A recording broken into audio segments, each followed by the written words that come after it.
Daming ibon na. Ako, pumapatak na naman. Sama ng panahon ngayon parang maulan na naman Hindi na nga, naulan na nga. Naku, patay na naman tong motor ko. Mababasa na naman to. Bossing! Bossing? Muulan na.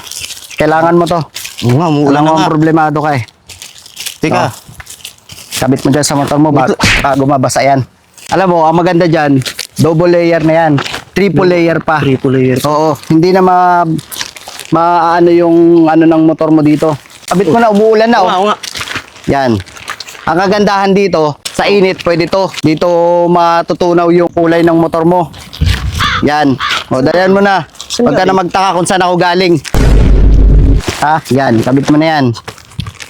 3 layer. Oo, Tapos, yan. Waterproof na yan, ha? Tapos meron niyang panali sa ilalim para hindi madala ng hangin. Ayan, o, tali mo. Baka mamaya liparin. Isa mo na bago ako matuwa sa'yo. Akong nasabi kung anong kailangan ko sa motor ko Alam mo kung saan makukuha to? Hindi. Lapit ka dito. Alam mo kung saan makukuha to? Saan? Sa yellow basket. Umorder ka na, ha? Sige. Alis na ako. Saan yung galit yun?